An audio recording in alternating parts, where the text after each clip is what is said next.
Buen día, instructora Tessy Luna Alejo. Mi nombre es Yamil Joseph Obregón Torres y en esta oportunidad me complace presentarle mi trabajo final del curso de electrónica básica. Bueno, damos inicio y para empezar pues menciono lo que es el tema, el cual se nos da a conocer que el tema es luz de giro para bicicleta. ¿Y cuál es el objetivo? El objetivo de este trabajo es que el estudiante tendrá la competencia de diseñar, desarrollar un circuito electrónico basado con el circuito integrado 555, asegurando su correcta funcionalidad mediante la elaboración de diagramas, la selección de materiales adecuados, la simulación del circuito y la realización de pruebas de funcionamiento en un entorno seguro, cumpliendo con las normas técnicas, las normas de seguridad y salud en el trabajo y actuando de manera responsable con el medio ambiente. Resalté lo más importante y el objetivo es básicamente un resumen de todo lo que se nos menciona en consideraciones y descripción del caso. Es por ello que lo obvio y bajo hasta este punto en el que se nos presenta un diagrama. Este es el diagrama de ejemplo. Bueno, cabe resaltar que aquí noté algunos errores. Por ejemplo, el uso de un switch de 3 posiciones. Pues bueno, esto en el caso práctico es inviable, ya que uno si quiere girar para el sentido izquierdo o derecho, debe estar más o menos calculando, tanteando en qué posición poner el switch, y lo que es impráctico, ¿no? El segundo punto, vi que aquí el circuito impreso de la placa electrónica, todo se lo ha impreso en un solo circuito, ya sea pues el circuito de mando está en la misma placa y los LEDs están en la misma placa. Los LEDs deben ir fijos en la bicicleta o en la motocicleta, como se menciona, un vehículo pequeño, y el circuito de mando debe ir en el timón y tiene que ser de fácil acceso. Y esto es un error garrafal para mí. Bueno, a continuación se nos muestra las preguntas guías, las cuales se irán respondiendo de acuerdo al avance de este video. Ok, a continuación presento lo que es el diagrama y los materiales que se han usado en este trabajo final. Bueno, a continuación hago mención de todos los materiales que se han usado en este trabajo, los cuales es principalmente el circuito integrado 555. Lo hemos usado en lo que es una posición en una configuración estable, ya que tiene dos configuraciones, estable y monoestable. Es aquí donde respondo a la primera pregunta, pues, que se nos plantea en las preguntas guías. ¿Cuáles son las ventajas del uso del circuito integrado 555 en la implementación de sistemas de señalización vial en vehículos pequeños? Bueno, la importancia y las ventajas del uso de este circuito integrado es que es de fácil acceso, es muy versátil y es de fácil pues instalación. Ese es básicamente los principales motivos por el cual se ha usado esto. Respondo a la siguiente pregunta: ¿qué criterios se deben considerar al seleccionar los materiales y componentes para asegurar la eficiencia y durabilidad del circuito? Bueno, para asegurar que hay una eficiencia y una durabilidad del circuito, se debe de considerar pues se debe de considerar que haya un voltaje de operación, y este voltaje que se nos da es 9 voltios, y todos esos materiales que estamos usando deben ser compatibles con ellos. De ahí, en la durabilidad, los materiales deben ser resistentes a vibraciones y también a la humedad. Es por ello que se deben usar materiales de, digamos, calidad, ¿no? Eficiencia energética. Los LEDs deben ser de alta luminosidad y bajo consumo. Bueno, aquí vamos a diferir un poco porque he usado LEDs convencionales y el costo-beneficio que debe traer, ¿no? Debe equilibrarse entre calidad y precio. Bueno, menciono los siguientes componentes. He usado resistencias de película de carbón de medio watt con una tolerancia de 1%, un mini pulsador de 2 pines, un capacitor electrolítico de 220 microfaradios, una compuerta lógica NOT 74LS04, que es el más conocido, una compuerta lógica ANT, el que usé es el SN74LS11 de 3 entradas, y el circuito integrado 64HC4066, que es pues un conmutador. Bueno, a continuación presento la simulación. Como se puede ver, aquí tenemos la instalación del circuito integrado 555 en uso con las resistencias de 1.2 kiloohmios conectado al pin 8 y al pin 7 del circuito integrado, y la resistencia 2, que es de 10 kiloohmios. ¿Por qué usamos estas resistencias? Bueno, hay un cálculo para esto. ¿Y cuál es ese cálculo? Pues el cálculo que se hace esto es mediante las fórmulas de los periodos, ¿no? Tenemos las fórmulas de periodo alto y periodo bajo. En este caso cabe mencionar que pues el periodo alto como el periodo bajo deben ser el mismo, ya que se está usando en una luz intermitente, y el tiempo de bajada y de subida deben ser los mismos. Aquí tenemos pues las fórmulas y lo que acabo de mencionar. Para el periodo bajo, bueno, en este caso, cabe mencionar que yo estoy haciendo también pues la instalación o el prototipado en un protoboard, y contaba con un capacitor de 470 microfaradios, una resistencia de 10 kiloohmios, y pues en la simulación se está usando lo que es pues un capacitor de 220 microfaradios. Va a haber una pequeña diferencia ahí en los tiempos, ¿no? El periodo de bajada, en este caso, en el que yo calculé, es de 3.2571 segundos. 3 segundos redondeando. En el caso del 220 microfaradios, nos va a dar un periodo de bajada de 1.5 segundos. Bueno, es lo que está en el rango de encendido y apagado de lo que se permite en una luz direccional. Y como mencioné, el periodo de bajada y de subida, o el periodo alto y bajo, deben ser los mismos. Pero al nosotros calcular ese periodo de alto o de subida, pues nos resulta que R1 debe ser igual a 0. Lo que no está permitido convencionalmente para este circuito, porque podría dañarse. Lo mínimo que se puede permitir para este circuito es 1 kiloohmio como mínimo.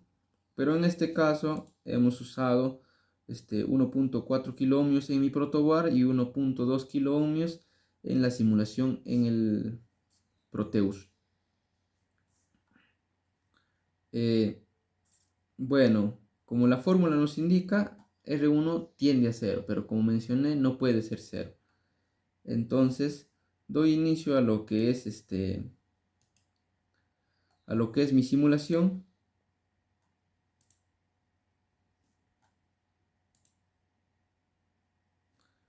Como vemos, está alimentado por 9 voltios. Aquí el primer encendido que voy a hacer es el encendido de la luz direccional en el lado izquierdo. Como vemos, está en el lado superior.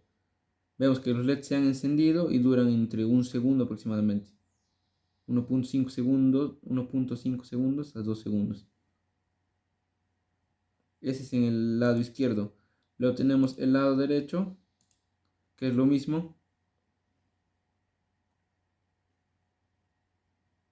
Y adicionalmente a este trabajo yo quise incluir lo que es pues la luz direccional o de emergencia, en donde encienden los dos lados, izquierda y derecha, a lo que también se le conoce como luz de parqueo, ¿no? O parking. En este caso prendemos con lo que es el switch y vemos que se encienden los dos lados, tanto el izquierdo como el derecho, y vemos que están oscilando. ¿Cómo hice esto? Bueno, como mencioné, si nosotros usamos un switch de 3 posiciones, nos es muy difícil calcular, y inclusive de casualidad lo podemos poner inclusive los dos lados para que se encienda. Es por ello que yo usé compuertas lógicas, una compuerta NOT y una compuerta AND, y usé pues un circuito integrado que funciona como conmutador para calcular este circuito de los integrados NOT y AND. A continuación pues muestro lo que es la tabla de verdad. En la tabla de verdad pues tenemos las entradas, que es izquierda, medio y derecho, y las salidas, que es luz izquierdo, luz medio y luz derecho. Entonces hacemos las combinaciones Aquí tenemos todas las combinaciones y en el primer caso donde 0, 0, 0 todos están negados, no se debe prender. En el segundo caso donde solamente el derecho o el pulsador derecho es 1, pues la luz derecha se debería de encender. Y aquí tenemos lo que es pues el circuito que se debe usar, ¿no? La negación de izquierda por la negación del medio por el derecho. Luego tenemos para la siguiente combinación en el que solamente la luz del medio se debe encender. Y pues tenemos la siguiente conclusión o el circuito que se debe usar, que es negación de izquierda por medio por negación de derecho. Y por último, la configuración que necesitamos para la luz de izquierda, que es la negación izquierdo por la negación del medio por la negación derecho. Y es así como calculamos pues el circuito para las compuertas. Y como se puede ver efectivamente en el circuito está colocado de esa manera, ¿no?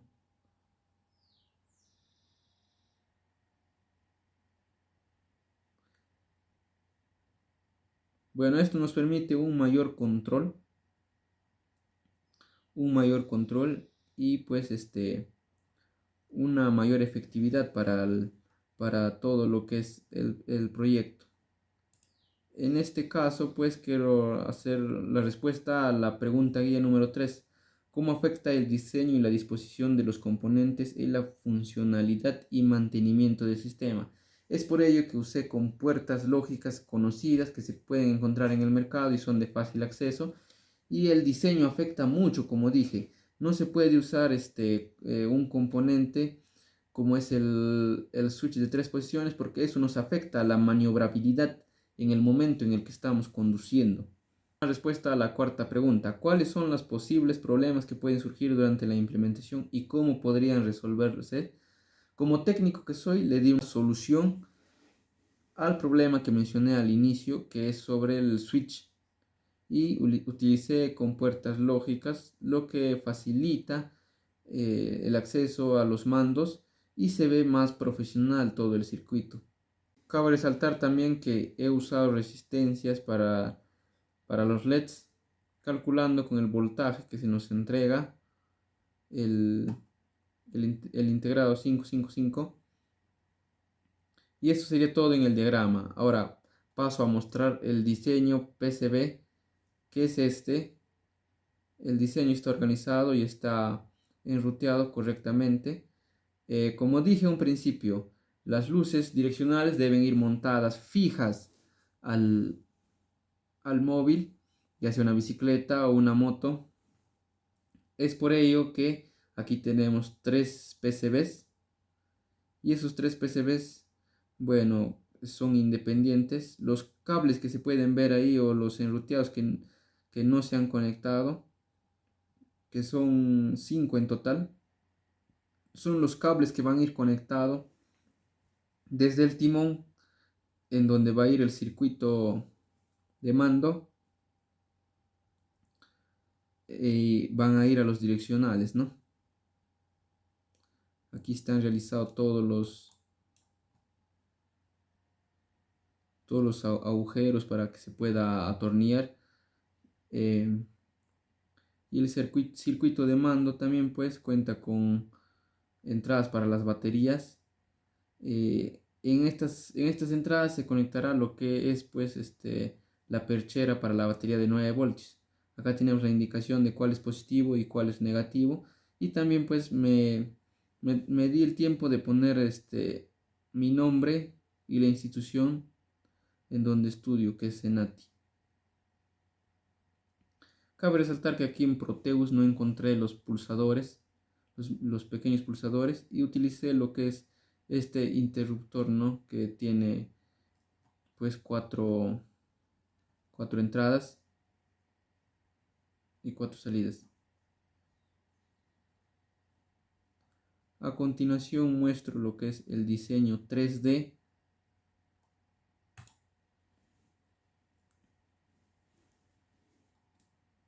Como tenemos aquí el diseño 3D, ya con los componentes y encapsulados ya conectados.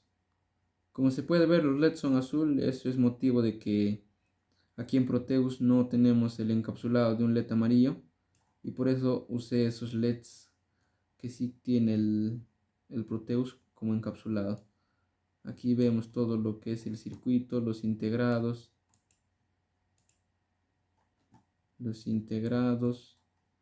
el capacitor. Hay algunos componentes que son SMD, como las resistencias. También se pueden poner las resistencias comunes y corrientes, no habría ningún problema con eso. Tenemos todas las entradas y las conexiones en donde deben ir para la conexión pues de los circuitos aparte, ¿no?, al circuito de mando.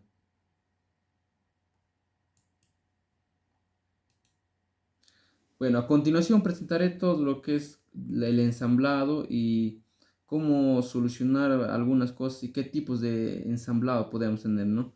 Cabe mencionar que también realicé una simulación en un programa llamado CRUM, que a continuación presentaré. Bueno, este programa es como tener un protoboard físico y una fuente de alimentación, ¿no? A continuación procedo a la simulación. Encendemos nuestra fuente, que es de 9 voltios, y aquí ya, como podemos ver, hay una oscilación. Aquí está todo el conexionado de acuerdo a cómo debe ir. Y aquí podemos ver la oscilación del LED amarillo.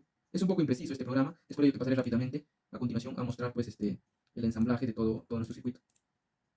Aquí está encendido el LED amarillo y el LED verde, que digamos aquí a izquierda, y vemos la oscilación. Bueno, eso sería todo en este programa.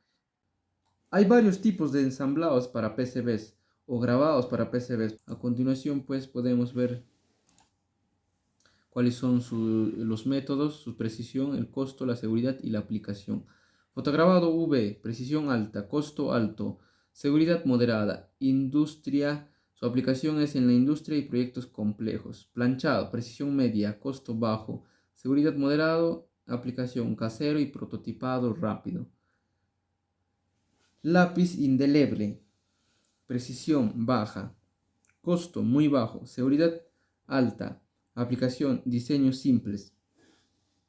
Método cloruro férrico, precisión media, costo moderado, seguridad moderada, aplicación industria y casero. El último método, que es ácido clorhídrico más peróxido de hidrógeno. Primera solución para el montaje y fabricación del PCB. Necesitamos un timer 555, las resistencias que se mencionaron al principio, un capacitor de 220 microfaradios, necesitamos 3 pulsadores, necesitamos una compuerta lógica NOT, una compuerta lógica AND de 3 entradas, el conmutador, una alternativa al conmutador anterior. Necesitamos un zócalo de 8 pines para el 555. Necesitamos un zócalo de 14 pines para las compuertas. Necesitamos 12 LEDs, 24 en total. Necesitamos una perchera para la batería de 9 voltios. Necesitamos cables para llevar a la parte trasera de la bicicleta y otros cables adicionales para hacer conexiones en el PCB. Necesitamos una placa universal y necesitamos flux y estaño para hacer las soldaduras en la placa universal. El precio total sería el siguiente. La segunda solución sería contactar con una empresa que nos fabrique el PCB, en este caso GLC PCB, como se ve en el video, y subir un archivo Gerber. Luego tenemos que seleccionar la cantidad. Como se puede observar, podemos desde 5 hasta 80.000 PCBs. Luego podemos elegir el diseño diferente, el color. Por ejemplo, podemos cambiar de color a púrpura, pero el verde es el más usado, así que me quedo con el verde. Luego tenemos la capacidad de elegir otras especificaciones más, como es una prueba eléctrica. Pero lo que más nos importa a continuación, pues, es la capacidad de poder elegir que haya un ensamblaje de PCB de los componentes que hemos detallado en el archivo Gerber. Tenemos la capacidad de elegir entre económico y estándar. Yo recomiendo elegir el económico, ya que solamente permite pues ensamblar los componentes en la parte superior. Pero en el estándar, como se muestra, también podemos hacer que el circuito también tenga un ensamblaje en la parte inferior y superior. Luego tenemos el monto de fabricación y de envío. A continuación quiero presentar mi modelado 3D de cómo se vería la luz direccional en una bicicleta. Bueno, como podemos ver aquí tenemos la bicicleta y tenemos la luz direccional tanto en el lado delantero y en el lado trasero. Y el mando en la parte del timón.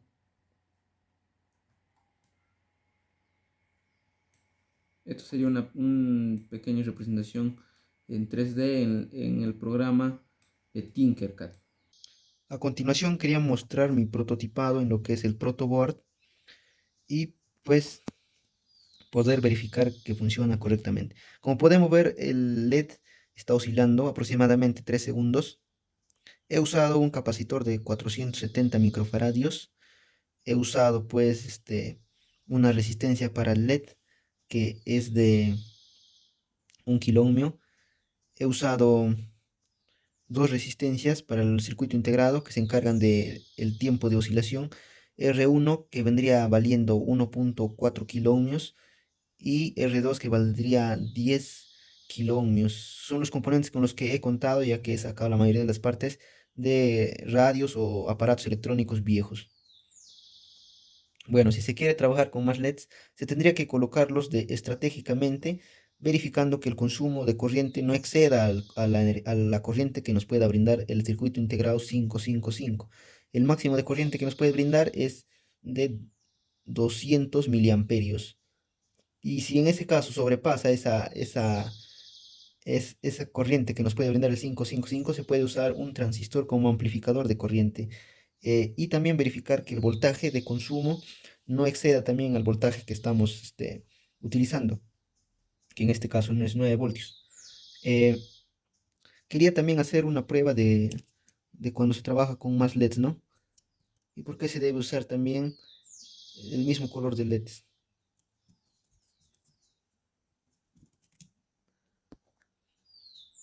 Como podemos ver ahí, los LEDs están oscilando, son de tres colores, rojo, amarillo y verde. Y podemos ver que hay una diferencia de luminosidad. Esto se debe a que cada LED tiene distinto consumo. Bueno, eso sería todo. Muchas gracias.